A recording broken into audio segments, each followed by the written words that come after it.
Cerré la puerta a mis espaldas todavía con la bolsita de la farmacia en la mano. Crujía suave mientras entraba a la sala esperando escuchar las uñitas sobre el mosaico o ese quejido bajito que siempre soltaba cuando me tardaba demasiado.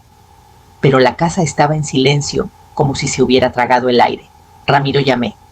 Nada, ni patitas, ni tintineo de la plaquita en su collar. Giré hacia el rincón junto a la ventana donde antes estaba su camita. Vacío. Mis ojos saltaron al gancho junto a la puerta. Ahí seguía la correa azul gastada, justo donde Haroldo la agarraba todas las mañanas. Entonces Marcos salió de la cocina, secándose las manos con un trapo, como si acabara de terminar un mandado. Se lo di, dijo con voz demasiado tranquila. Parpadeé. Que su cara no se movió. Es solo un perro, mamá. Ya es hora de que lo sueltes. Algo se me cayó por dentro. Me agarré de la pared. ¿Qué hiciste? Mi voz salió flaca, rajada en las orillas. Encontré una buena familia. Patio grande, chamacos. Así está mejor. ¿Mejor? Lo miré fijo buscando algo, culpaduda, lo que fuera, pero sus ojos se escabulleron. Ni siquiera miró el rincón vacío. Era de Haroldo, susurré. Los hombros de Marcos subieron en un respiro que no terminó. Sí, bueno, Haroldo ya no está. Se metió por el pasillo sin decir más. Me quedé parada en el mismo lugar como si hubiera pasado una hora. El collar seguía colgando del gancho frío al tacto. Pasé el pulgar por la plaquita Ramiro con la letra cuadrada de Haroldo. Me tembló la mano. No sabía qué hacer con él ni conmigo. Bajé el collar y me senté al borde del sillón, apretándolo contra el pecho como si todavía pudiera haber algo frágil adentro. Y entonces caí en cuenta, ni siquiera le había preguntado a dónde se lo llevaron. Me quedé sentada a la mesa de la cocina, con el plato de Ramiro en las manos, dándole vueltas despacio, como si todavía pudiera estar tibio. La casa relucía. Marcos había limpiado todo, fregado las encimeras, pasado trapo a los vidrios, hasta barrido detrás del refri. Pero no se sentía limpia, se sentía borrada. Al otro lado del cuarto, la foto de Haroldo se apoyaba contra el vidrio de la ventana. No la había movido desde el funeral. Ahí estaba sonriendo como siempre, antes de decir algo bonito. Junto al marco, un sobre sin abrir del veterinario recordatorio para la revisión anual de Ramiro. No me animaba a tirarlo. Cerré los ojos y vi a Haroldo en el suelo animando a Ramiro a comer después de la operación. Se arremangaba, tomaba comida húmeda en la mano y le susurraba: «Vamos, compa, unas mordiditas más». Ramiro siempre lo hacía por él. Ese perro no era solo una mascota, era nuestro tercer corazón, el único que seguía latiendo después de que Haroldo se fue. Marcos entró sirviéndose café como si nada hubiera cambiado.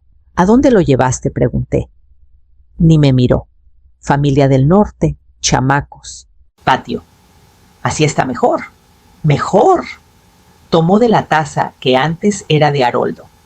Me di cuenta solo por el piquetito cerca del asa. ¿Sabían de quién era?, pregunté manteniendo la voz firme. Suspiró, dejó la taza más fuerte de lo que quiso. No les di la novela completa, mamá. No están adoptando a una persona. Salió antes de que pudiera decir algo más. Me quedé ahí un rato largo mirando el plato en mis manos. Mejor. ¿Para quién? El silencio se espesó. Las sillas se sentían demasiado lejos. Los vidrios demasiado claros. Puse el plato en la mesa y lo empujé, como si así se fuera el dolor. Mañana decidí iba a averiguar dónde vivían. Salí antes de que el sol tocara el tejado del vecino. El aire me picaba las mejillas, pero ni caso. Me envolví el cuello con la bufanda vieja de Haroldo y me fui al primer refugio con una foto impresa de Ramiro guardada en el bolsillo del abrigo. La recepcionista la miró luego la computadora. Lo siento, no coincide. Pruebe en el de la calle Guanajuato, ahí reciben más callejeritos. Le di las gracias y seguí. Para cuando llegué al tercero, la voz ya se me quebraba. Intenté describirlo otra vez, la oreja derecha un poco caída, la cola, que se enroscaba un poquito al menear, pero vi en los ojos de la señora que no lo reconocía, sin reportes de chip, sin Golden Retriever recientes. Vuelva la próxima semana, dijo suave. A veces tardan unos días en aparecer. Salí la puerta cerrándose atrás como un juicio. Al mediodía dejé las oficinas y empecé a revisar callecitas. Sacudía el frasco de premios junto a cada reja, escuchando, rogando por el tintineo de su plaquita o el trote de sus patitas. Nada.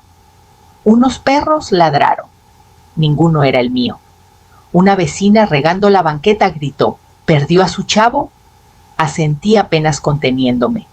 Me pasó una botella de agua. Estaré pendiente. Haga volantes, yo los cuelgo. Sonreí como pude. Gracias. Llegué a casa a pedirle a Marcos ayuda con los volantes. Me miró como si fuera una desconocida. Mamá ya está. ¿Se fue? Déjalo así. No contesté. Volví a tomar el frasco de premios. El dolor en las rodillas se agudizaba a cada paso, pero seguí cuadra tras cuadra, pasando rejas rotas y portones oxidados. Seguí llamándolo más bajito, ya casi para mis adentros. No fue hasta el anochecer que las piernas me fallaron y tuve que sentarme en la banqueta de alguien solo para volver a respirar. La mañana siguiente trajo lluvia, firme, fría y cruel. Me paré junto a la puerta, con la bufanda todavía húmeda del día anterior, y me puse el suéter de Haroldo. Me quedaba más pesado que antes, pero me lo abotoné igual y salí. Durango quedaba a 1 hora y la señora del teléfono no sonaba segura.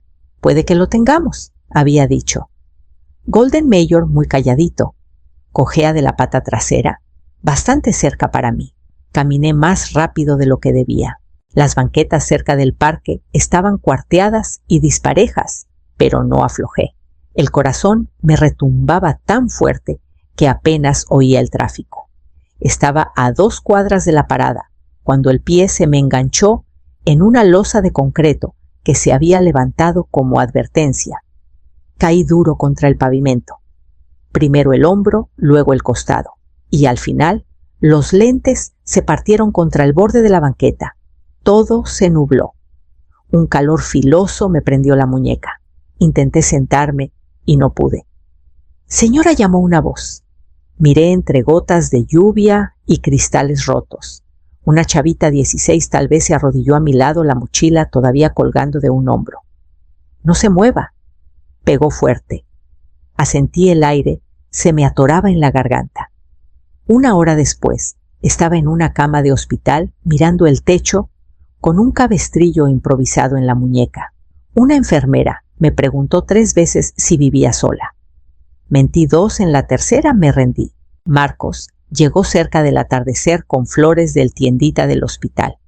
Parecía más molesto que preocupado. Pudiste haberme llamado, murmuró. No contesté. Se sentó un rato scrolleando en el celular. Entró el doctor y dijo que tenía el hombro muy golpeado, posible fisura en la muñeca. Querían dejarme en observación. Cuando la puerta se cerró de nuevo, quedé sola. Las luces bajas, la lluvia, picando la ventana, como si pidiera entrar. Miré arriba y susurré. Los perdí a los 2. Marcos volvió después de la cena con la misma camisa arrugada, de antes el suéter, colgando descuidado de un hombro. Esta vez no trajo flores, solo se dejó caer en la silla, junto a la ventana, como si lo hubieran citado por compromiso. No habló al principio. Yo tampoco. El cuarto del hospital zumbaba máquinas, pasos en el pasillo, algún tos lejano. Él miró el piso un rato, luego dijo: no debiste salir a buscarlo. Giré la cabeza un poquito, pero nada. Se frotó las manos como si tuviera frío. Ese perro lo arruinaba todo. Seguía esperando. Algo en su tono no era cruel, era otra cosa. Inquieto, inacabado. Tras un silencio largo, bajó la voz. Cada vez que lo veía a papá. Lo miré entonces. Marcos se inclinó, codos en las rodillas. Entraba a la cocina y ahí estaba. Mismo lugar, misma mirada, esperando. Era como si papá nunca se hubiera ido, como si se hubiera metido en ese perro. La garganta le costó trabajo, con la siguiente frase: lo odiaba. No al perro, solo... ¿Cómo me hacía sentir? Dejé salir el aire despacio. No sabía qué hacer con eso, susurró. Pensé que si ya no estaba se iría. No me miró, pero vi el brillo en sus ojos. Se lo limpió con el dorso de la mano como cuando era chiquillo, y no quería que lo vieran llorar. Extendí la mano sobre la sábana y puse la mía sobre la suya. La piel de sus nudillos estaba áspera. Los dedos no se movieron al principio, pero no se apartó. Nos quedamos así un rato, manos una sobre otra, el duelo pasando entre nosotros sin forma ni nombre. Al rato miró por la ventana y dijo: «Vas a necesitar ayuda para volver a casa». Marcos me llevó a casa la mañana siguiente, agarrando fuerte el volante, ojos fijos al frente. Me ayudó a bajar despacio, cuidadoso con la muñeca, luego abrió la puerta, como si no la hubiera abierto 100 veces. La casa olía a limón y cloro. Demasiado limpia. Al entrar, algo se movió en mi pecho. No era dolor exactamente, más bien la falta de algo conocido. La sala relucía, los cojines ahuecados, la alfombra aspirada. Ni un pelo dorado en las esquinas, ni juguete mordido junto a la pata del sillón. La canasta donde Ramiro guardaba sus cosas había desaparecido. Fui a la cocina. Ni plato, ni correa junto a la puerta. Solo el marco de la foto en el estante del pasillo vacío, como si alguien hubiera sacado la foto y se le olvidara regresarla. Me quedé ahí un momento dejando que me bañara. El borrón, pero no dije nada. No pregunté dónde quedó la camita ni a quién le dio la correa. No grité, no supliqué. En cambio, fui al cajón del escritorio viejo de Haroldo y saqué la libreta negra toda golpeada que guardábamos por si se iba la luz y no podíamos usar los celulares. Los números seguían ahí: refugios veterinarios, redes de rescate, algunos tal vez desactualizados. No me importó. Me senté y empecé a marcar. Cada vez que tenía que decir su nombre, Ramiro sentía que la garganta me ardía más. Pero seguí marcando. Marcos pasó detrás de mí. Una vez se detuvo, al ver la libreta en mi regazo. No dijo nada. Solo se metió a la cocina y abrió el refri, revolviendo ruidoso algo que no había. Esa noche nos sentamos en la misma sala, él en el sillón, yo en la silla de Haroldo. La tele prendida, una película vieja de vaqueros en volumen bajo. No hablamos, pero lo miraba de reojo. Y lo que vi no era terquedad, era un hombre perdiendo calladito contra el recuerdo. Pasaron 2 mañanas lentas y grises. Las gasté en la mesa de la cocina, con la libreta de Haroldo, remarcando los mismos números, haciendo las mismas preguntas. La mayoría no tenía registro. Algunos nunca contestaron. La tercera mañana probé un rescate local que no había llamado. La voz que contestó sonaba joven, pero concentrada. «Habla Shaden», dijo. «¿Qué tipo de perro?» Di la descripción de siempre: Golden Retriever, 8 años, leve cojera cicatriz en la oreja izquierda de cuando se enganchó en la reja. Su voz se suavizó. «Creo que recibí a ese perro. La semana pasada», dijo. Lo encontré amarrado a un poste afuera de una veterinaria sin chip. Ha estado conmigo desde entonces. Un viejito dulce, muy callado. Casi no ladra, solo se sienta junto a la puerta. Apreté más el teléfono. ¿Puede mandarme una foto? Minutos después llegó el correo. Ahí estaba, los mismos ojos, la misma oreja caída, un pañuelo rojo al cuello, que no era mío, pero la forma de sentarse derecho paciente era toda él. Me temblaron tanto las manos que casi se me cae el teléfono. No esperé a Marcos. No dejé nota.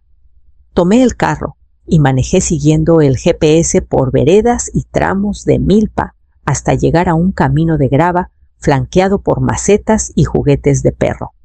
La luz del porche estaba encendida aunque era mediodía. Xaden abrió antes de que bajara del carro.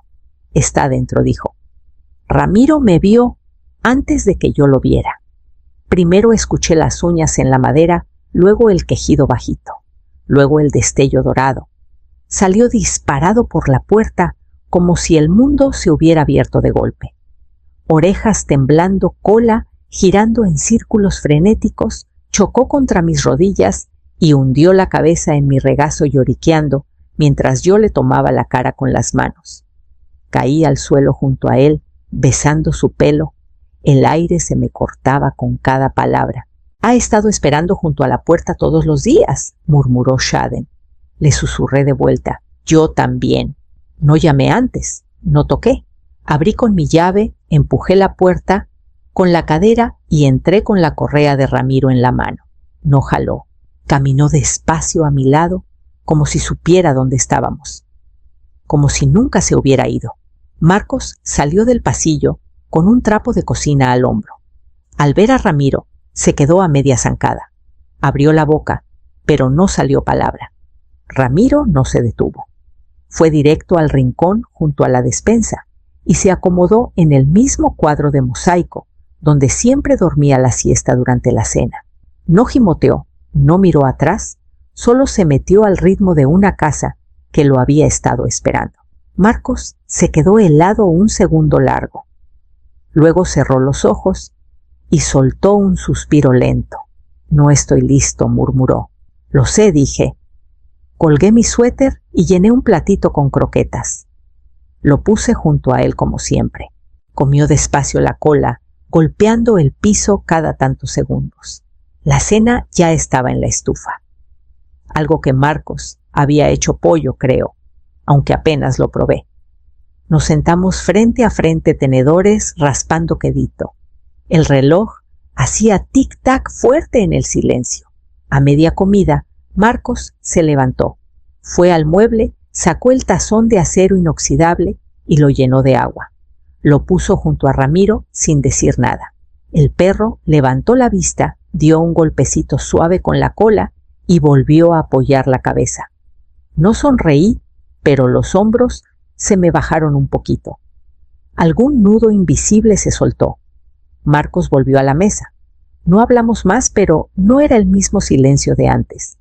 Este no apretaba contra las paredes ni se atoraba en la garganta. Solo se sentó quedito entre nosotros, dejando espacio. Después de cenar, enjuagué los platos mientras Marcos limpiaba las encimeras. Como antes, sin hablar, sin mirarnos. Solo movimientos conocidos en la misma cocina de siempre. Ramiro roncaba suavecito en el rincón como una tercera presencia marcando el compás. La luz de la mañana entró callada. Yo ya estaba despierta antes de que hirviera la tetera parada junto a la encimera, manos alrededor de una taza caliente. Ramiro dormía bajo la mesa, roncando bajito, las patas temblando como si soñara con campos abiertos. No lo desperté. Solo dejé que el silencio se estirara entre sorbos de café. Marcos entró minutos después. No dijo nada, solo se sirvió una taza, se sentó y apoyó los codos en la mesa. No necesitábamos palabras. La casa volvía a sentirse habitada, no perfecta, no curada, pero respirando. Le pasé el azúcar sin preguntar. Asintió gracias y revolvió lento y constante. Después del desayuno, me puse un suéter y enganché la correa al collar de Ramiro. Marcos vino sin que se lo pidiera. Caminamos la cuadra los tres Ramiro, trotando adelante, orejas alertas, cola en alto. El aire estaba fresco, pero no cortante. De esos días que no te aplastan, solo te rozan la piel como preguntando si ya estás listo. No hablamos hasta llegar a la esquina. Marcos aflojó el paso a mi lado, viendo a Ramiro olfatear un parche de césped como si fuera el descubrimiento del siglo. «Todavía veo a papá», dijo voz baja pero clara. En cómo caminaba, en cómo silbaba en el taller, a veces hasta en cómo Ramiro ladea la cabeza. No lo interrumpí, solo caminé a su lado, pero ya no duele tanto, agregó. Lo miré de reojo. Su cara se veía más vieja de lo que recordaba, no en años, sino en entendimiento. Me alegra que haya vuelto, dijo. Me equivoqué. Extendí la mano y le apreté suave la suya. No se apartó. Nos quedamos parados juntos al borde del porche, al volver viendo a Ramiro acurrucarse en el rayo de sol junto a los escalones.